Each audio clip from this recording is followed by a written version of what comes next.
Alright guys, so we're here with the flat deck. As you can see, it's finished. Unfortunately, I did not get any footage of me actually building it because I was trying to slam it together in like a week's time and really wanted to get it out on the water, and I did not get any footage of it on the water because I like to ride with my helmet off when I'm starting to tune things so I can really hear what the engine's doing, because with the helmet on it does muffle it quite a bit.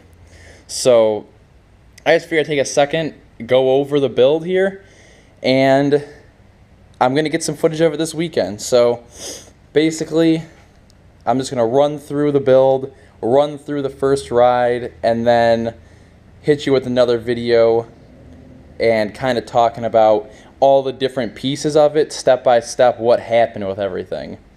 Because I'm not kidding you, I slapped this thing together in probably 4 days. So I really did not have any time to go through, film, and upload videos. So anyways, let's get started on kind of what's going on here. So what we got here, we've got some homemade strap spacers because those are the two I had laying around. And that's just kind of is what it is, I guess, for now. So just kind of ignore those. That's probably the most janky part of the whole thing. And then I'm going to go over how I did this. I went over this, like how to do this before I did it. I'm doing this update after that because I was doing that job. So anyways, the second jankiest part is that it's only got one MSD boot on it, which is unfortunate, but with how many times I'm going to have to be taking the plugs off of it, I don't want to end up ripping or pulling one of the connections off and then being stuck for the weekend again, because that's what happened. So then we've got the Kaufman full pipe. So the one issue that I ran into, or I'll go over that in another video, okay? So Kaufman full pipe, manifold, got my, I guess, support here with the bushing in it. Then, so the cooling goes, I blocked off this head. That's probably the third jankiest thing. I just put a bolt in it, clamped it, put it on here. So that's probably the third bad thing on here. So a couple things here and there that have to get cleaned up, but whatever it takes to get the thing on the water for now. So the cooling goes from this single fitting, because I blocked off the second one for now until I do dual cooling later on. And then the fourth janky thing is that I blocked off the stock bilge. These are just confessions of how I cut corners on this thing a little bit, but it's all right. So anyways, so single cooling from the head. It comes in from the bottom where it usually does, flush kit, up through, out the head, around, into the pipe here, back out the pipe up here, and then I have this three-way fitting here, and that goes one end in, and then that goes out the back through here out to the pisser here, which looks pretty sweet, and it shoots a ton of water. This thing flows like crazy. So I made that so that the water would flow more readily towards the pisser, and then the 90, it would have to take the 90 to get to the water box, so I'm not loading up the water box at all and like overfilling it at the stinger. So that's how I routed my cooling line, which I'll go over in when I go over how the pipe fitment and everything went, because it was a freaking nightmare. So that was with that, and then I got my vent here with just a Blosian vent, I guess, or like valve, and then I blocked off my, what's it called? I blocked off my on reserve, or my on fuel position, because I got rid of the fuel selector. So all I need is the reserve, since that's the longest pickup. So I blocked off the on position one. And then I've got my main fuel line. This is my reserve, and then my return. So that's the situation with that. West Coast head, as you saw before, 44 SBN carburetor.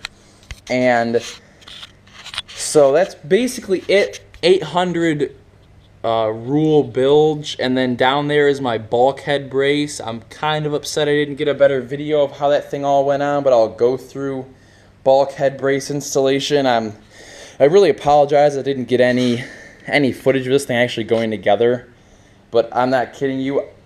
On Friday when I was loading this thing onto the truck, I was working on it until the last 5 minutes before I got on the truck to go up north. Like, I was putting on the intake grate, the ride plate, I was buttoning up the e-box, I was doing everything the last minute. So if I would have even stopped to film for a second, I would have never gotten it done in time. And then I had this whole week to kind of go through and fix the issues that occurred. So when I took it out on its first ride, the thing actually ran like halfway decent. It would start idle, run on the hose, no problem at home. And then when I took it up north, it would run in the water, no problem. It started up fine with the primer. But the issue is that then, like, even at like only a little bit of throttle to full throttle through the whole range, it would basically just completely bog. It wouldn't rev up at all. It would do, I mean, it would sound fine. Like, the engine was like, it didn't sound like it was like crazy lean. It sounded like it was just had a ton of way too much fuel in it. So I did rebuild the carburetor, and I could not figure out why. So I figured I'd go rich first, and then it didn't really seem like it helped. I didn't really know what was going on with it.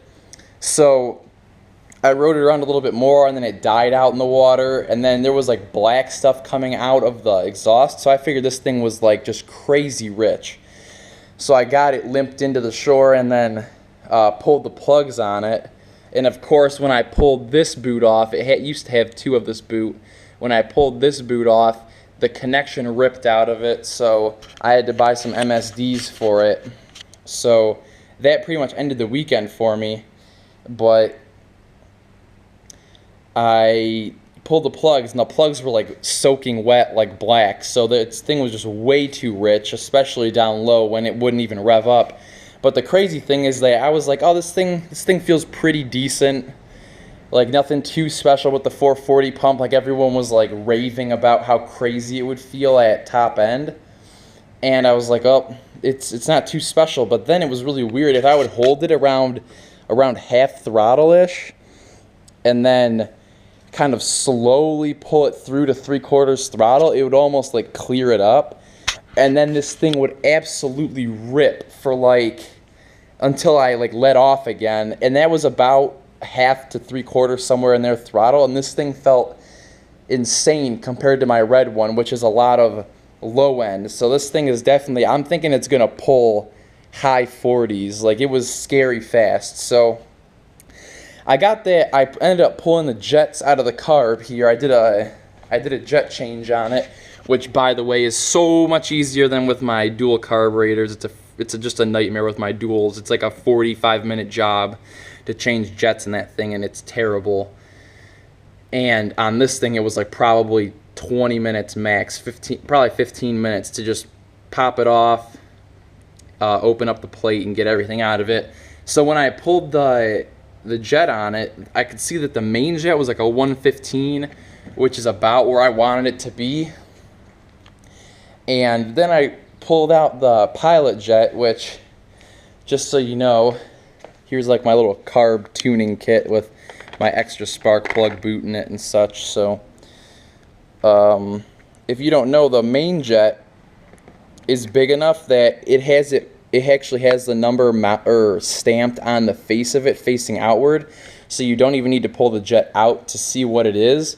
But with these little pilot jets, that front face is so small, it's just printed along the outside of the jet here. So just so you know, I didn't know.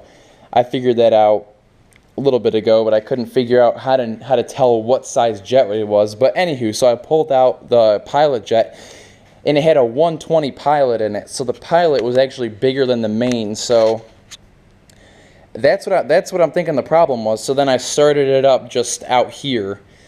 No hose, no in-water tests yet, because this thing is coming up. It's Friday right now. It's coming up tonight, and I'm going to be riding it tomorrow. I'm going to try to post all this. Bunch of crap happened to me last week. I lost or broke the key to my car and had to get copies made, and then the monitor I was borrowing from my buddy for my computer, then he needed it back, so I'm working on like a 12-inch monitor, which sucks. So I'm going to try to get this video posted now and get an update to you on Monday. But regardless, the main jet was actually smaller than the pilot jet, so that's why I'm thinking it was running like complete crap down low. So I started it up out here, just a kind of dry startup, and the thing, just a touch of the button, it starts right up, no problem. And I'll give a little startup on it, and I'll make a little separate video of it so you can hear it. But it started up no problem. It sounds much more crisp at idle, and I haven't even messed with the little adjusting screws yet. So I'm thinking that this thing should take off in the water now after clearing up the fact that they had a massive pilot jet in it. So I put a 110 in it. So it's got a 110 pilot and a 115 main, which is like, doesn't seem quite right to me because there's only like 2 steps between the jet sizes.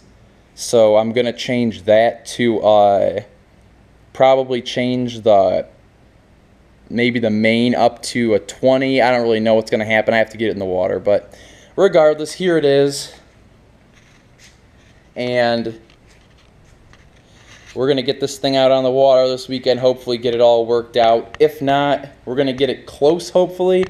And then if it's still not quite right, I'm gonna quick hop on Jet Maniac, get him to order me some jets really quick, and then send them over, have them by next weekend, and get all of this crap worked out by next weekend, hopefully, and get this thing ripping.